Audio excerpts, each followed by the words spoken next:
Okay dear student, कल हम discuss कर चुके थे धातुओं के रासायनिक गुण। धातु किस किस के साथ क्रिया करके क्या क्या बनाती हैं, ये कल हो गया था। जिसमें लास्ट रिएक्शन जो थी वो थी आपकी धातुओं की अम्ल क्षारकों के साथ क्रिया।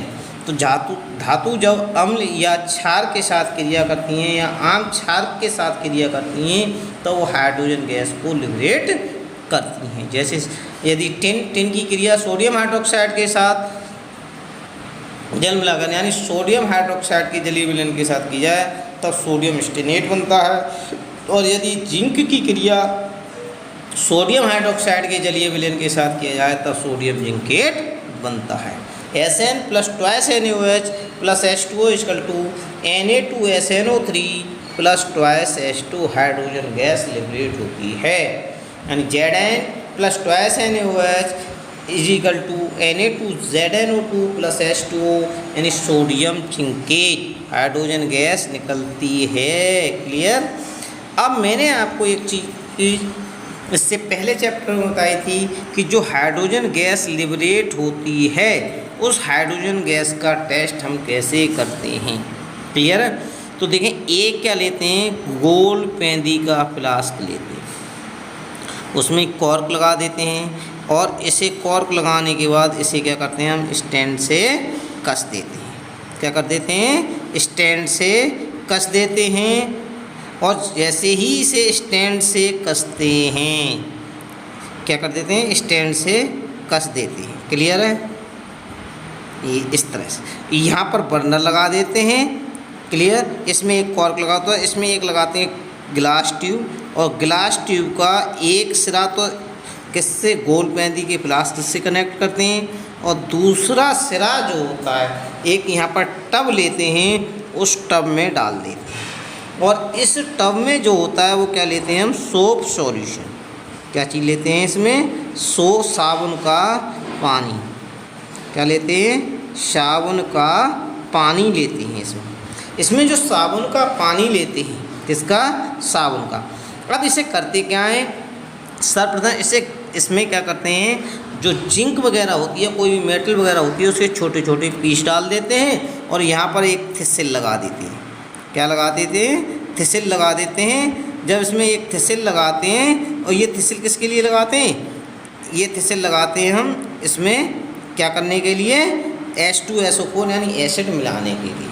ठीक है। यहाँ पर हम क्या कर देते हैं, मेटल ले लेते हैं, मेटल के छोटे छोटे पीस ले लेते हैं। इस थिसिल की सहायता से H2SO4 या कोई भी अम्ल या क्षार डालते हैं और इसे धीरे धीरे गर्म करते हैं। जैसे ही गर्म करते हैं हाइड्रोजन गैस निकलती है और ये हाइड्रोजन गैस यहाँ पर जो नली होती है इसके द्वारा इस सॉल्यूशन जो साबुन का पानी लिया उस पर आती है और यहाँ से ये जो होते हैं वो बुलबुले उठते रहते हैं। जो बुलबुले इससे निकलते हैं उन बुलबुलों के पास हम जलती हुई कैंडल को लेकर आते हैं।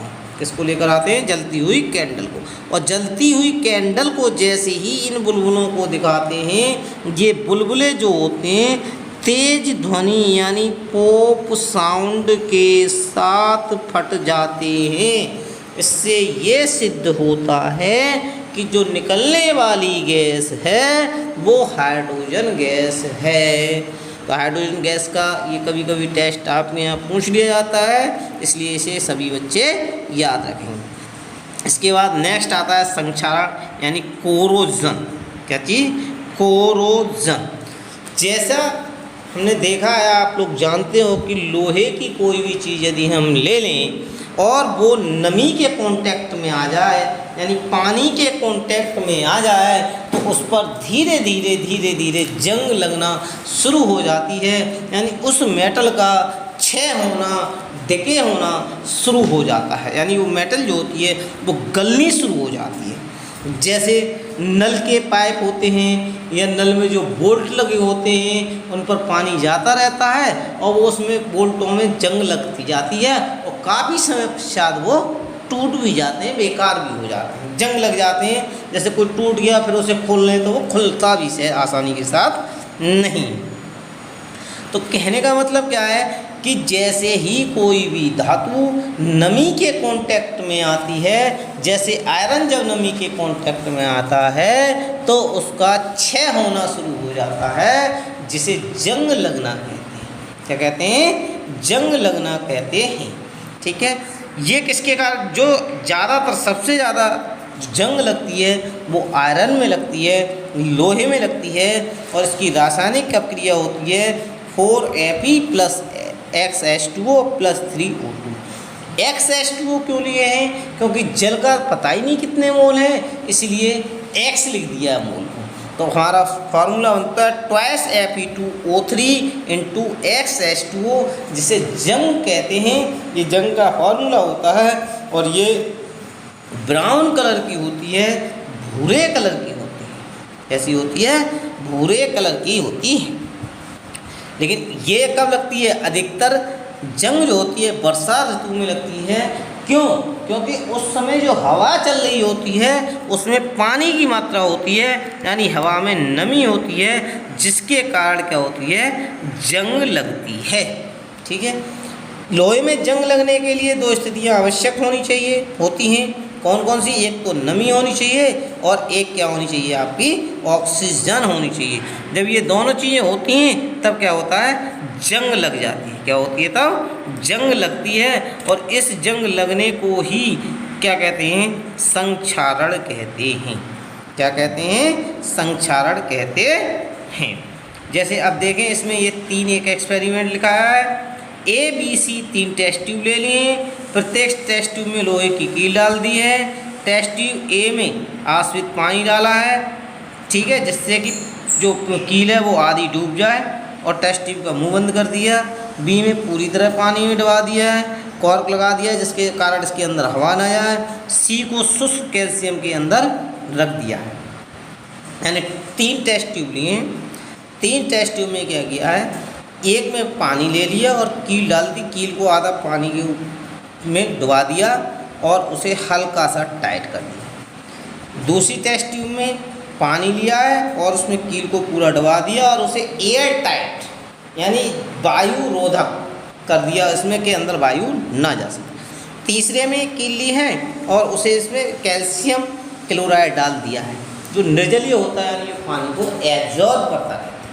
तब हम देखते ही हैं कि जो हमने एक टेस्ट ट्यूब ली थी, जिसे हमने एयर टाइट नहीं किया था, उसने जो नमी ली थी, उस नमी के कारण इस कील पर जंग आ गई। ठीक है, ए में आप चित्र में डायग्राम में देख रहे होंगे कि ए में आधी कील पर क्या आ गई है? जंग आ गई है। लेकिन जैसे ही दूसरी बी स्थिति को देखें, बी टेस्ट ट्यूब को देखें तो इस पर जंग नहीं आई। सी को देखें तो इस पर भी जंग नहीं आई, क्योंकि ये पानी की या नमी के कांटेक्ट में नहीं आया, इसलिए इसमें कोई भी जंग नहीं लगी।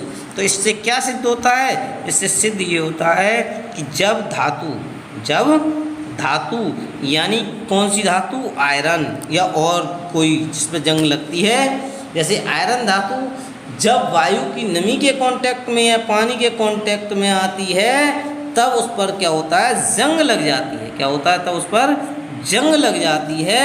और जब यह पानी के कांटेक्ट, नमी के कांटेक्ट में नहीं आती, वायु की नमी के कांटेक्ट में नहीं आती, तब इसमें जंग नहीं लगती।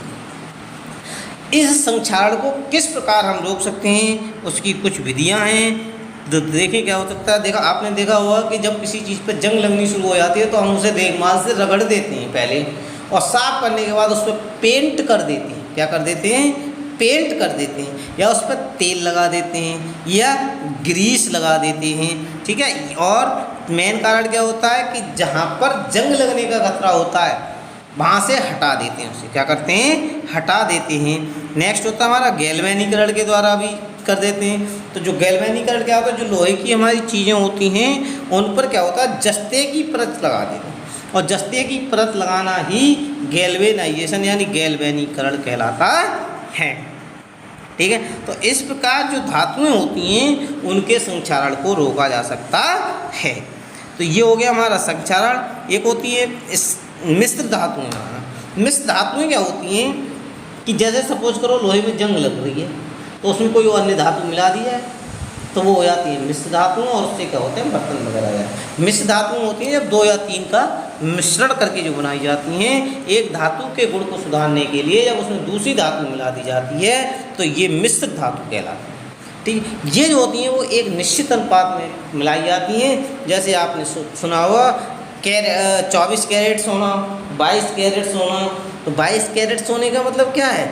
22 कैरेट सोने का मतलब है 90% शुद्ध। 24% कैरेट का मतलब होता है प्योर शुद्ध, यानी जो सोना होता है वो बहुत मुलायम होता है, और उस पर गहने बनाने के लिए उसमें कॉपर मिलाया,